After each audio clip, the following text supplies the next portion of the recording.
So we're underneath this 90 GT. We're going to start from the back and work to the front.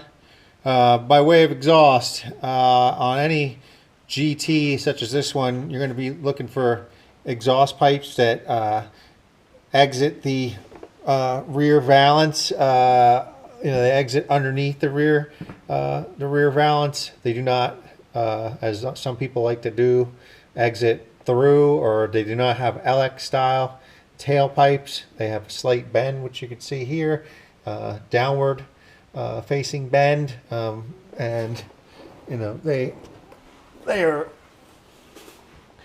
exit underneath the rear valance.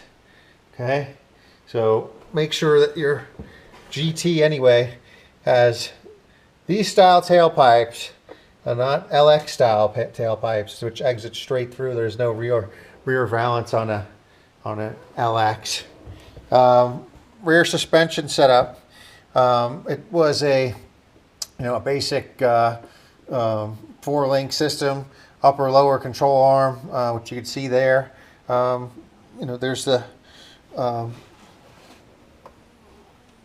shocks. You have the upper, and then you have the outbound quad shock. This is the stock setup for an LX or a GT. Should not be, aftermarket style tubular control arms. Shouldn't be, any kind of Connie shocks or anything like that. The quad shock should still be in place, which you can see there. Get the light in. So, this is what you should be looking for. You should be looking for things like the tag that's still on the differential cover in the rear. That means, for all rights and purposes, this thing has never been opened up. No one's ever messed with the gears. Look at the integrity of your bushings while you're in here. What do the bushings look like? What do your bumpers look like? You see, the rubber's in really good shape. This car was undercoated, so all the brake lines, everything is in perfect condition. These bushings, and your control arm bushings, they're solid. They're not all cracked and breaking on this car. You can see down here, very, very, very good condition. Bushings are all in really great condition. You slide underneath some more, you're going to see, you got your stock muffler hangers still in spectacular condition, and here's your stock turbo mufflers from the factory, still stamped Ford Tough. This is what you should be looking for. This is the exhaust type of mufflers that should be on the car. There should be no Flowmasters on an OEM stock original Mustang. This would have been probably the most popular aftermarket mod back in the late 80s, early 90s. Almost everyone that had these cars either got a set, they didn't have the catback style kits that they have today. They had the mufflers, so most folks would take it to their local muffler house, and what they do is they come over here, and they didn't recreate the the flanges on these mid pipes. Here I'm pointing here, the flanges on the mid pipes, or they cut it out. They cut the mid pipes out, and more often than not, you'll see on a car that's been somewhat modified, you'll find out that these flanges were cut out here, and these the mid pipes, they'd weld them just right onto the cats. That's a no-go. Okay, you want to see flanges right here on a stock catted H pipe. Okay, you want flanges here and here on both sides coming into the muffler from the mid pipe. If you follow the H pipe up, you're going to want to see the cats. Okay, you're going to want to see the cats on the H pipe. Coming further up, you're going to want to see the vent tubes running. This is for the smog pump. Okay, you're going to want to see this tube right here. You're going to want to see this tube here running all the way up. This runs all the way up, and you can see it up in there. Okay, there's a valve, a check valve up there, and rubber hose that connects to this. So this all has to be part of the program. You want to see all of that, as part of the stock exhaust. You want to look at your cats, make sure that they're, stamped still. These are, get on this side, you can see, these are the stock cats. Okay.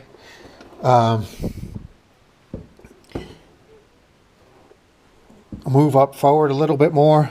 I'll spin around and give you a different view on it. I'll turn around here. See there, you're looking at there's the pipe I mentioned. Okay, vent tube, fresh air vent tube. That's the smog pump pumps through this tube. It's taking exhaust gas from the exhaust and recirculating it, and it reburns it. That's how the whole smog pump system works. It was Ford's attempt back in the day to make these cars pass emissions. So if that isn't in place, a lot of times they were cut, and plugged because they put aftermarket headers on the car, so they would plug this either up there or down, up in the engine compartment, or they'd plug it down and they'd take it off. Usually cut it way back into here somewhere. And plug it. So if you see that that's occurred, you know that the smog system has been tampered with, meaning the car then is not OEM stock original. So this is, basically you want to see this whole system intact, from the stock headers all the way down here, all the way out the back.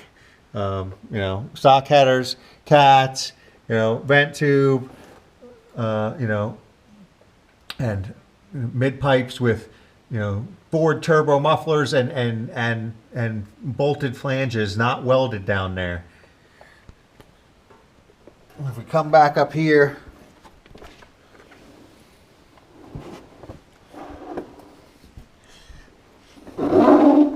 give you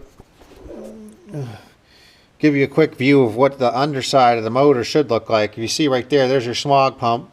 That should be in place. That's what we were just referring to in terms of the emission system and the vent tube going down to the stock H pipe. Your harmonic balancer, your pulleys. This car does not have underdrive pulleys on it. You want to look for, usually it's kind of, I put a new, FL 1A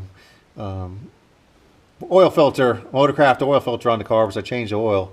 You're probably, more often than not, unless the car is, very low mileage and the oil was never changed, which is, probably a rarity, but, it sometimes happens. You're going to find that, you're going to find an aftermarket oil filter. It's not a big deal. Change the oil, put a Ford Motorcraft filter on it.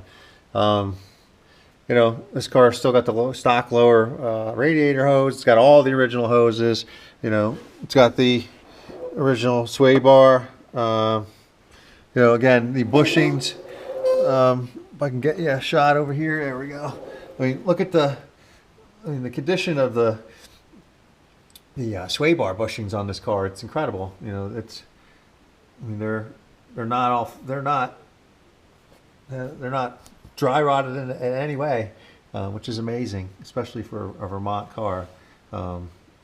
Little stuff like that just really impresses the hell out of me. But all in all, this car is, as I said before, a time capsule. It's definitely, a rarity to run across Fox bodies in this type of condition. But, they do exist. And, if you know what you're looking for, you can find one too.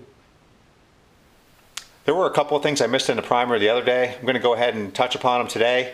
First of which is wheels and tires. Whether it be a GT like this one or an LX, please make sure when you're out looking for an OEM stock original Mustang Fox-Body that it has the factory specific wheels that the car would have come with. For example, on this GT, we see that it does have the appropriate turbofan style wheels. They're a 15-inch wheel. They came stock 225/60 15-inch tires. Such was the case for the LXs as well, which up until 1990 had the 10-hole wheel, 15-inch with 15-inch tires.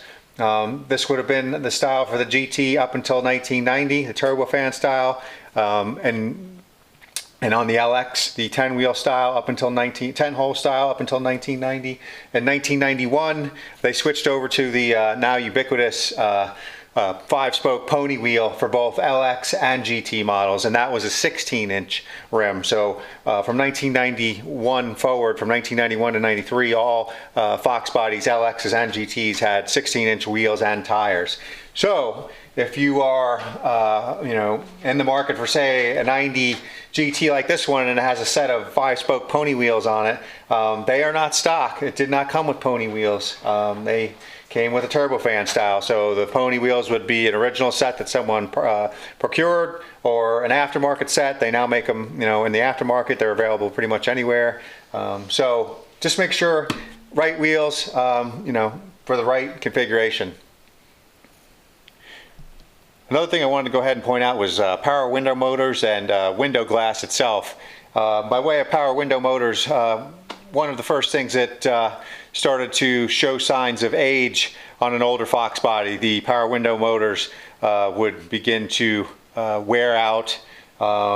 They'd get wet, they would lose their lubrication, and they would begin to not move the window up and down as good as they did when brand new. So one of the telltale signs of a car that has very low mileage and was maintained fairly well, kept out of the elements, is to check the condition of the power window motors, how they work.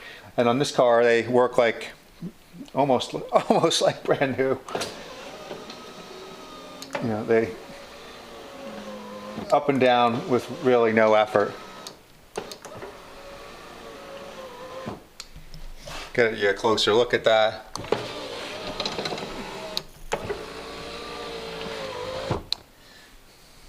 Same with these quarter windows. These were notorious on the convertibles for, not working after, a very limited amount of time. And as you can see, these go up and down almost like brand new. Same holds true for your power locks. The actuators would wear out over time. This, as you can see, works very well. So those are another couple of things you could keep an eye on when you're out looking at Fox bodies. See how the power window motors work, see how the actuators for the door locks work. Another thing you can look at is the window glass itself. I don't know if you could see very well in the video here, but the window glass on this car it's so blemish free and clear that it's just factory condition. You want to look at all your different window glass, hard to see with the glare, but also look for things like this. When you see the original safety stickers on the windows, that they're, the glass has never been replaced. And this glass is impeccable on this car.